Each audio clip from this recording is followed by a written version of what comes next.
Et c'est l'heure du journal de l'Afrique. Soyez les bienvenus. À la une ce soir, Alpha Condé poursuivi pour assassinat. La justice guinéenne ouvre une procédure contre l'ex-président renversé l'an dernier. Une trentaine d'autres personnalités sont également visées. Toutes sont mises en cause dans la répression meurtrière du mouvement de contestation fin 2019 qui avait fait des dizaines de morts. Et si le charbon sud-africain remplaçait celui de la Russie? Alors que les Européens ont imposé un embargo sur le charbon russe suite à l'invasion de l'Ukraine, Bruxelles courtise l'Afrique du Sud qui dispose d'importantes réserves.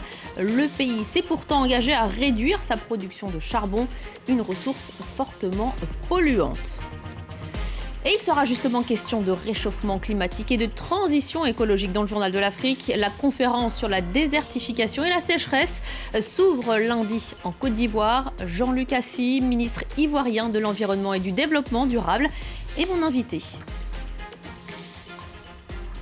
L'annonce a été faite par le procureur général de Conakry, Alpha Condé, ainsi que 26 autres hauts responsables sont poursuivis notamment pour assassinat, actes de torture et enlèvement. Sur la liste communiquée à la presse figurent d'anciens ministres et députés, mais aussi l'ancien président de la Cour constitutionnelle. Ces poursuites sont lancées à la suite d'une plainte du FNDC, le collectif qui a mené pendant des mois à partir d'octobre 2019 la contestation contre un troisième mandat d'Alpha Condé. Les précisions à Conakry de notre correspondant Malik Diakité. Ils sont tous poursuivis pour des faits présumés d'assassinat et complicité de meurtre, disparition forcée, enlèvement ou encore pour des agressions sexuelles. Parmi les personnalités concernées par cette annonce du procureur général Alphonse Charles Wright, Alpha Condé, le président déchu, un ancien président de la Cour constitutionnelle, d'anciens présidents de l'Assemblée nationale, un ancien premier ministre et plusieurs anciens ministres, députés et responsables des services de sécurité. Le 15 avril, les avocats du Front national pour la défense de la Constitution avaient déposé auprès du procureur général, près la Cour d'appel de Conakry, un lot de preuves pour crimes et exactions qui auraient été commis entre 2019 et 2020. Pendant ces années de pouvoir, Alpha Condé est accusé d'autoritarisme par plusieurs ONG de défense des droits de l'homme. La vive contestation contre son troisième mandat, largement reprimé, avait fait des dizaines de morts. Les suites du bras de fer entre Paris et Bamako, les militaires au pouvoir au Mali ont déclaré que la force anti-djihadiste française Barkhane n'avait plus de base légale pour opérer dans le pays. Annonce qui intervient après la dénonciation par Bamako lundi soir des accords de coopération militaire. L'Union européenne juge regrettable la décision du Mali de dénoncer les accords de défense avec la France. Et de son côté, l'Allemagne a annoncé mettre fin à sa mission de formation de l'armée malienne. L'insécurité est l'une des répercussions des attaques djihadistes. Au Burkina Faso, le phénomène prend de l'ampleur. Les violences poussent à l'exode les habitants des territoires ruraux qui se retrouvent sans ressources et ils n'ont eu d'autre choix que de laisser derrière eux bien souvent leurs récoltes et leurs troupeaux, provoquant une hausse des prix de l'alimentation. Le récit de Laurent Berstecher. Contrainte de fuir son village, Martine Roamba n'a pas mangé à sa faim depuis des mois. La jeune femme, qui vit aujourd'hui dans un camp de déplacés, n'arrive même plus à allaiter sa petite fille. Les djihadistes sont venus dans notre village et ils ont tout détruit. Nous avons fui vers Ouagadougou, mais la vie est difficile. Avant, on mangeait ce qu'on cultivait, mais ici, c'est impossible.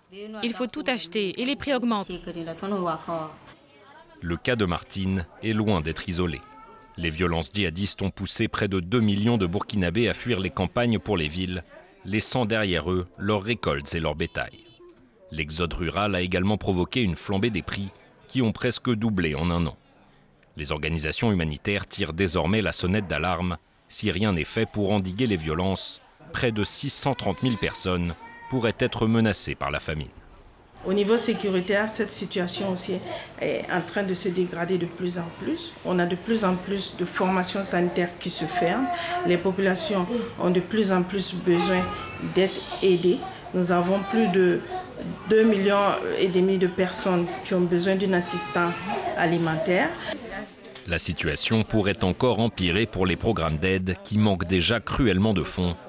Plusieurs bailleurs ont récemment annoncé une baisse de leur financement pour le Burkina Faso à cause de la guerre en Ukraine.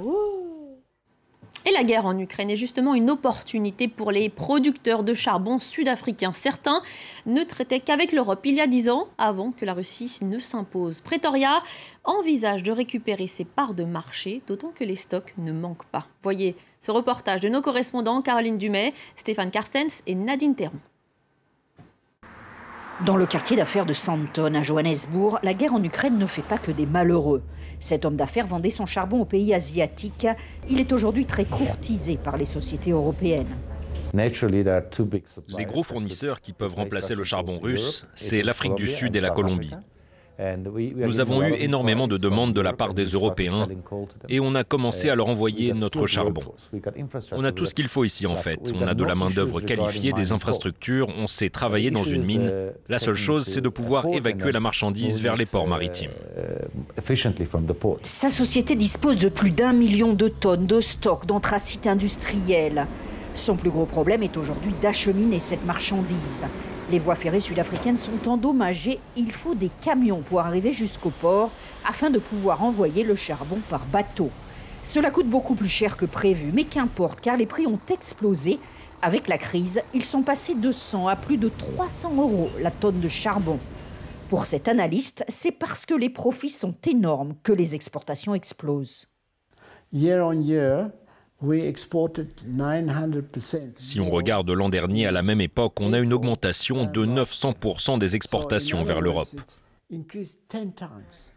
Ce qui veut dire qu'on a exporté en avril 2022 10 fois plus qu'en avril 2021. Mais ce sursaut d'exportation arrive à un moment bien singulier.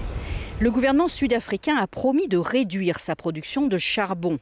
L'Europe lui a même offert l'an dernier plus de 8 milliards d'euros pour l'aider dans sa transition énergétique. Si les exportations de charbon sont si rentables, il sera bien difficile de respecter les engagements pris à Glasgow en novembre 2021 lors de la COP 26. Et c'est une autre COP qui s'ouvre lundi à Abidjan, la COP 15, la conférence sur la désertification et la sécheresse. 2 enjeux majeurs pour le continent qui voient ses terres s'appauvrir et ses ressources comme l'eau se raréfier. À Abidjan, 5000 participants de 196 pays sont attendus et ils seront reçus notamment par le ministre ivoirien de l'Environnement et du Développement durable, Jean-Luc Assi, qui est aussi mon invité. Monsieur le ministre, bonsoir. Bonsoir, madame. Alors, on va tout de suite entrer dans le vif du sujet. L'urgence climatique est là, elle n'est plus approuvée. Des promesses ont été faites lors des dernières conférences sur le climat. Et comme on vient de voir dans ce reportage sur l'Afrique du Sud, le pays a promis de limiter sa production de charbon. Elle a même reçu des fonds pour cela, mais elle s'apprête à ne pas tenir ses objectifs car des opportunités économiques se sont présentées. Alors, comment croire en l'engagement des pays ? Merci de donner cette occasion donc, pour éclairer les uns et les autres sur la COP, qui est le sujet principal sur lequel donc, nous allons débattre.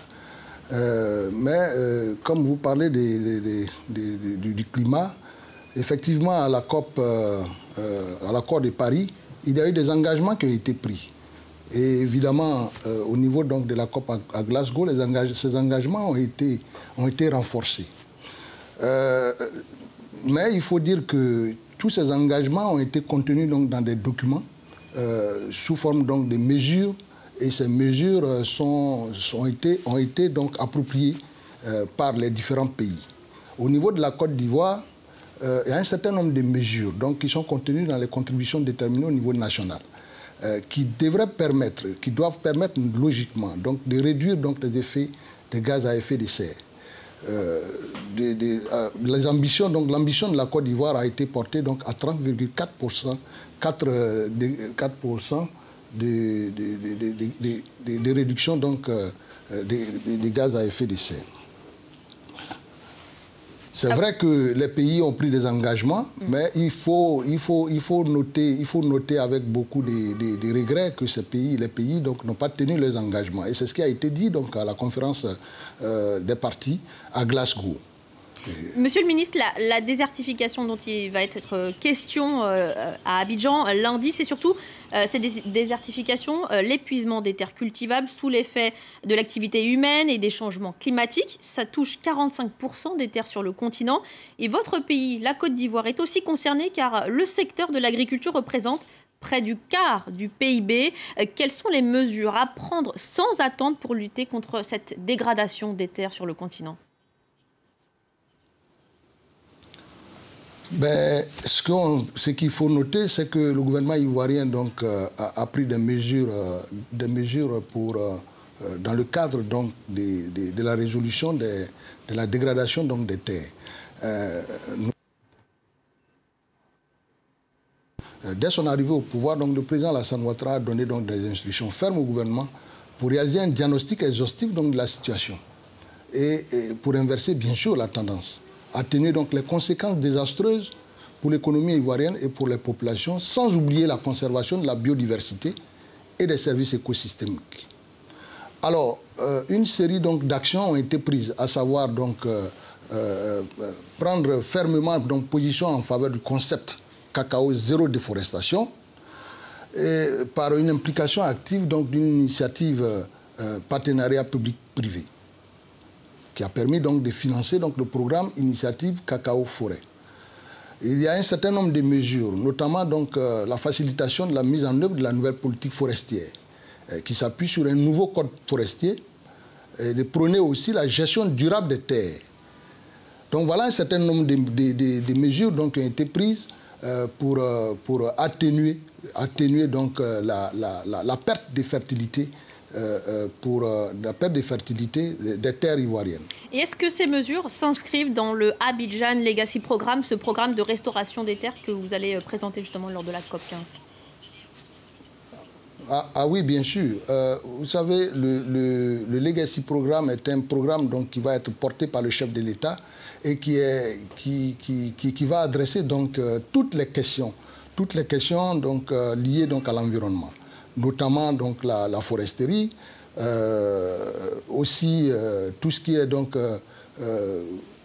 techniques qui permettent donc, de réduire donc, la perte de fertilité des sols et aussi la restauration donc, des sols.